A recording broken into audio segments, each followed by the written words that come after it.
Nagaan waaqayyoo dachaa dirribii isiniif haa baay'atu. Hordoftoota keenya akkam jirtu? Nagaa keessanii miti nagaa keenya galata waaqayyoo.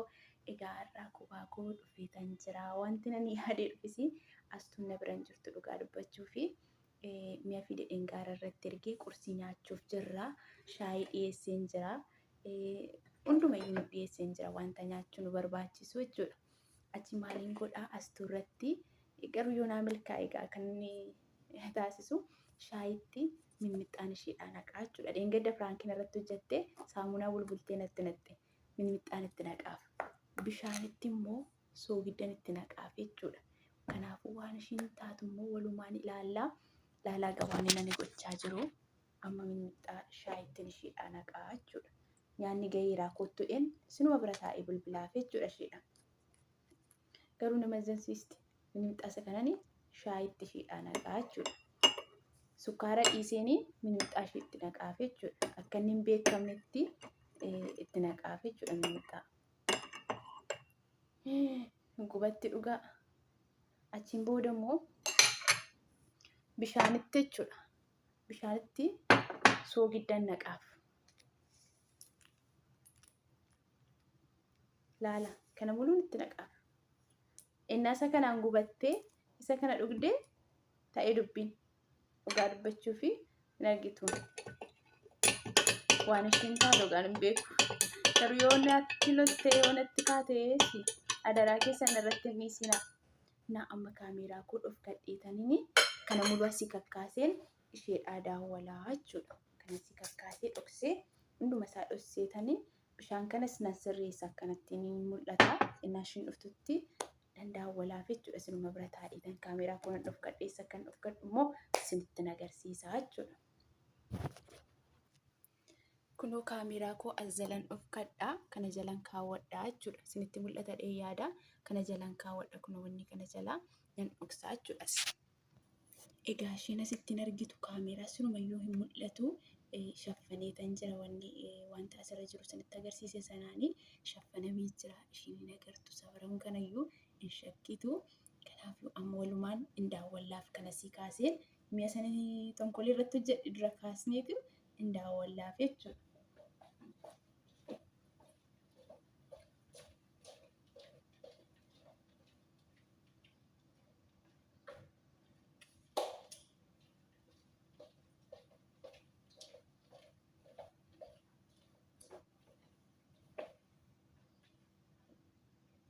Daawwalaaf amma akka isheen dhuftuu fi asin jirtu gaara irra jirti manni lamatu jira.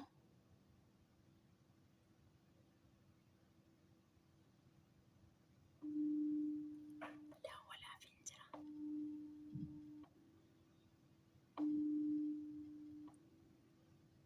Hello. Maal hojjettaa? Xumureera bakka nan dhufa. Dafii kottosh. Qursii nyaanna.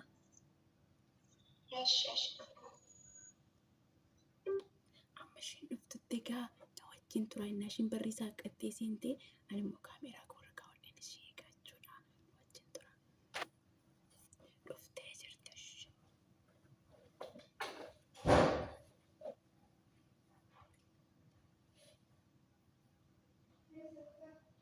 Koota sitti nuuf kaa'e nyaata.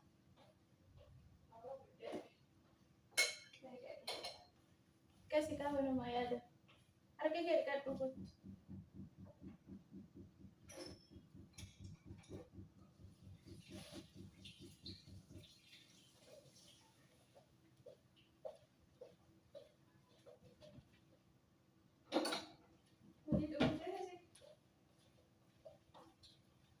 Kottu.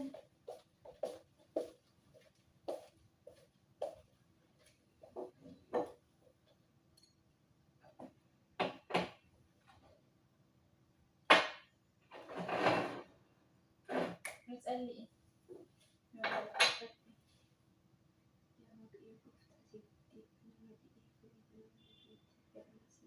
Amin.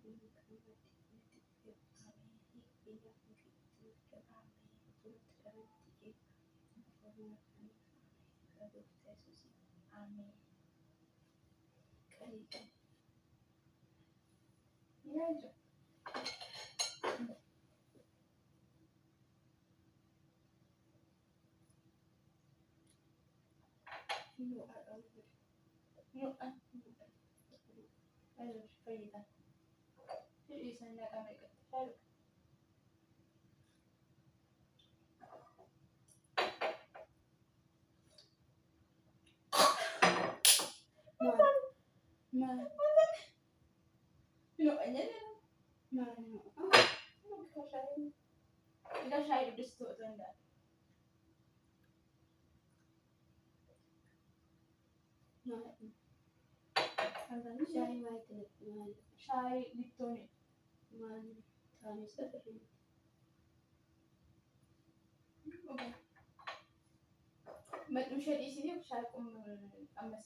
Shaayitti mixmixaa sii naqee bishaan soogidda dargimitti sii godhee isaa wajjin ana bichaa miti isaanis hojjetaniiru.